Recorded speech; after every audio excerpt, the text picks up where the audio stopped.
Good morning class. हम parthenocarpy इस बारे में बात कर रहे थे, ठीक है, कि पार्थेनोकार्पी क्या होती है। तो हमने पिछली वीडियो में देखा था पार्थेनोकार्पी का मीनिंग, कि पार्थेनोकार्पी क्या होती है, इस बारे में देखा था, ठीक है। हम पार्थेनोकार्पी का क्या मीनिंग होता है? सीडलेस फ्रूट होता है। क्या होता है? Seedless fruit. ऐसे फ्रूट जिनमें बीज नहीं होते, ठीक है, बीज रहित फल बन जाते हैं।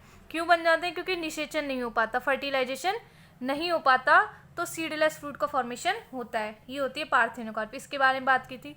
फिर इन सब के बाद हमने देखा था टाइप्स ऑफ पार्थेनोकार्पी, ठीक है, कि पार्थेनोकार्पी कितने प्रकार की होती है।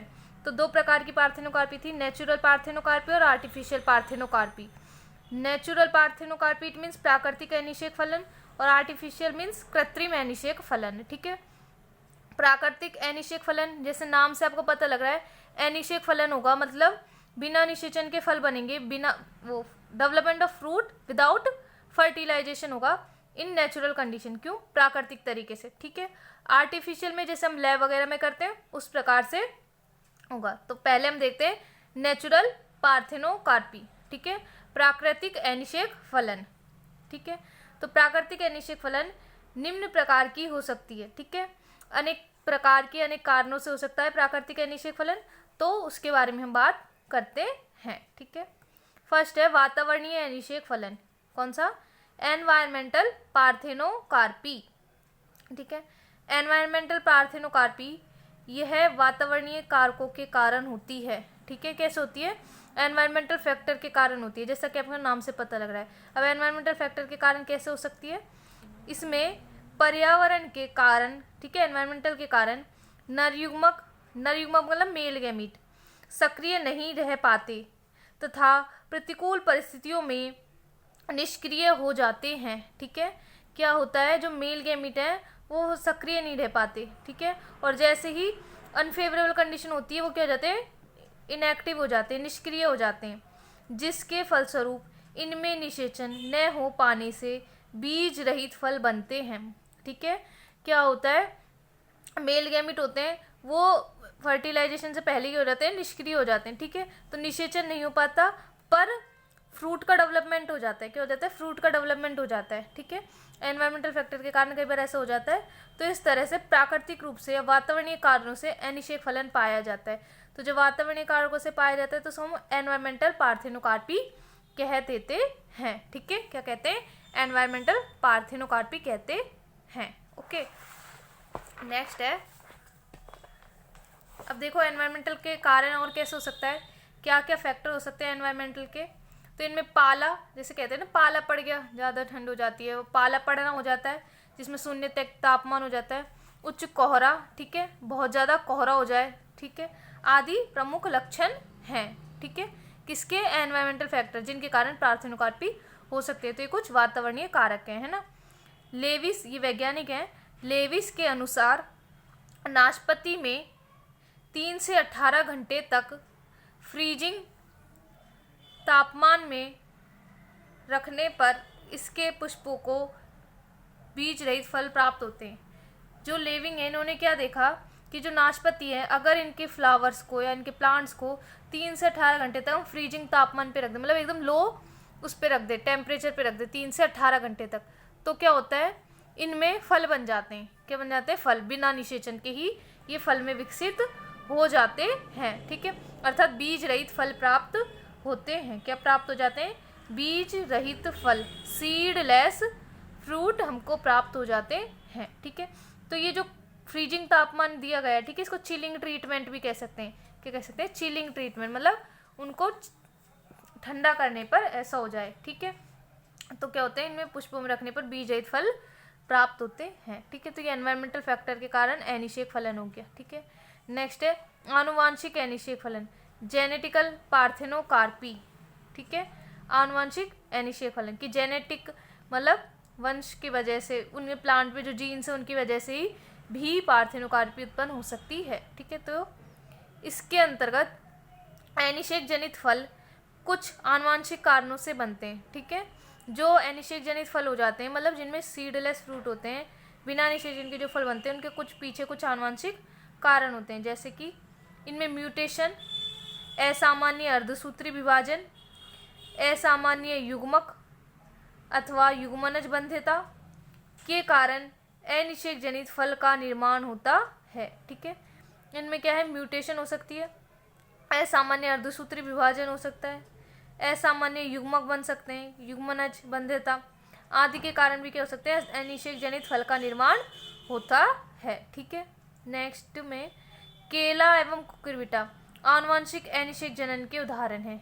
जो केला है, बनाना और कुकुरबिटा जो प्लांट है, इनमें क्या होता है, आनुवंशिक अनिषेक जनन पाया जाता है, आनुवंशिक अनिषेक फलन पाया जाता है। ठीक है, पार्थेनोकार्पी प्रेजेंट होती है। ठीक है, जेनेटिक स्तर पर, किसमें, केला और कुकुरबिटा में। ठीक है, तो ये जेनेटिक फैक्टर हो गए जिनकी वजह से पार्थेनोकार्पी हो सकती है।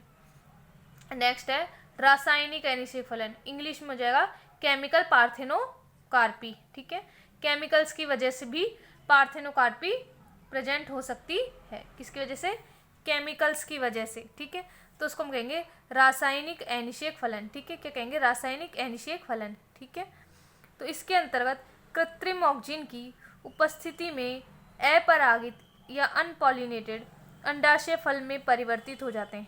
अगर हम केमिकल, जैसे क्या है, ऑक्सीजन क्या है, प्लांट हार्मोन है, ऑक्सीजन क्या है, प्लांट हार्मोन है। ठीक है, तो अगर हम कृत्रिम रूप से भी दे दें, बाहर से अगर उस पर ऑक्सीजन को दे दें, ठीक है, किसी किसी प्लांट में, तो उसमें क्या होता है, बिना निषेचन के अंडाशय फल में परिवर्तित हो जाता है। क्या हो जाता है, बिना निषेचन के अंडाशय फल में परिवर्तित हो जाता है। ठीक है, अनेक रसायन जैसे oxygen, hormone 2,4-D phenoxy acetic अम्ल, इंडोल ब्यूटायरिक अम्ल आदि सीडलेस फ्रूट को इंड्यूस करते हैं। ठीक है, अनेक प्रकार के हार्मोन हैं, जैसे कि ऑक्सीजन हो गया, 2,4-D फिनॉक्सी एसिटिक अम्ल हो गया, इंडोल ब्यूटायरिक अम्ल हो गया आदि, ये सब क्या करते हैं, सीडलेस फ्रूट को इंड्यूस करते हैं। ठीक है, बीज रहित फल बनाने को प्रेरित करते हैं। ठीक है, तो ये थे टाइप्स ऑफ पार्थेनोकार्पी। ठीक है, जिसमें हमने 3 टाइप पढ़े, एनवायरमेंटल पार्थेनोकार्पी, जेनेटिकल पार्थेनोकार्पी और केमिकल पार्थेनोकार्पी। अगर parthenocarpy due to environmental factor होगी तो environmental parthenocarpy, parthenocarpy due to genetical factors, ठीक है, तो जेनेटिकल पार्थेनोकार्पी, और due to chemicals is known as chemical parthenocarpy. ठीक है, तो ये पार्थेनोकार्पी क्या होती है, बिना निषेचन के फल बन जाए। ठीक है, विदाउट फर्टिलाइजेशन फ्रूट का डेवलपमेंट होता है। तो जो फल बनते हैं उनमें बीज नहीं बन पाते, क्या नहीं बन पाते, बीज नहीं बन पाते, तो बीज रहित फल भी इनको हम कह सकते हैं। क्या कह सकते हैं, बीज रहित फल भी इनको हम कह सकते हैं। ठीक है, अब हम देखते हैं अनिषेक फलन का महत्व। ठीक है, क्या, अनिषेक फलन का महत्व या सिग्निफिकेंस ऑफ पार्थेनोकार्पी। ठीक है, तो जो बीज रहित फल हैं अच्छे माने जाते हैं। पहला, बीज रहित फल अच्छे माने जाते हैं। ठीक है, तो जो भी फल हैं जिनमें बीज नहीं है वो अच्छे ही हैं। ठीक है, क्योंकि इनमें खाने वाला पार्ट ज़्यादा हो जाएगा, तो बीज रहित फल अच्छे माने जाते हैं। ठीक है, आर्थिक दृष्टि से देखो तो ज़्यादा लाभदायक तो यही है कि बीज ना आए। ठीक है, और वो अच्छे रहेंगे वो फल। ठीक है, जैसे केला हो गया, संतरा हो गया, अंगूर हो गए, ठीक है, पपीता आदि। कृत्रिम उपचार से बीज रहित फल निर्मित किए जा सकते हैं। क्या कर सकते हैं, कृत्रिम उपचार से, मतलब आर्टिफिशियल कंडीशन से भी हम बीज रहित फल का निर्माण कर सकते हैं। क्या कर सकते हैं, बीज रहित फल का निर्माण कर सकते हैं। कैसे, कृत्रिम उपचार से। ठीक है, अगर हम कृत्रिम उपचार में हार्मोन वगैरह का चेंजेस कर दें तो भी प्लांट्स में बीज रहित फल का या सीडलेस फ्रूट का डेवलपमेंट हो सकता है। ठीक है, तो इसका एक एग्जाम्पल है, अंगूर को यदि बीटा नेटथॉक्सी प्रोपियोनिक अम्ल से उपचारित किया जाता है तो इसके बीज रहित फल भी आकार में बड़े हो जाते हैं। जैसे कि आपको पता है अंगूर में बीज नहीं होते, जनरली क्या नहीं होते, बीज या सीड नहीं होते, लेकिन इनके जो फल हैं, ठीक है, अगर इनको हम बीटा नेटथॉक्सी प्रोपियोनिक अम्ल से अगर इनको हम ट्रीटमेंट करते हैं, ठीक है, ट्रीट करते हैं, तो इनके जो बीज रहित फल होते हैं वो भी आकार में क्या हो जाते हैं, बड़े हो जाते हैं। क्या हो जाते हैं, आकार में बड़े हो जाते हैं। ठीक है, तो इस तरह से हम विभिन्न केमिकल्स के थ्रू या आर्टिफिशियल कंडीशंस के थ्रू भी हम पार्थेनोकार्पी को इंड्यूस्ड कर सकते हैं। ठीक है, और इसके अलावा प्राकृतिक रूप से भी पार्थेनोकार्पी प्रेजेंट होती है। ठीक है, तो ये थी पार्थेनोकार्पी। हमने 2 टाइप देखे थे।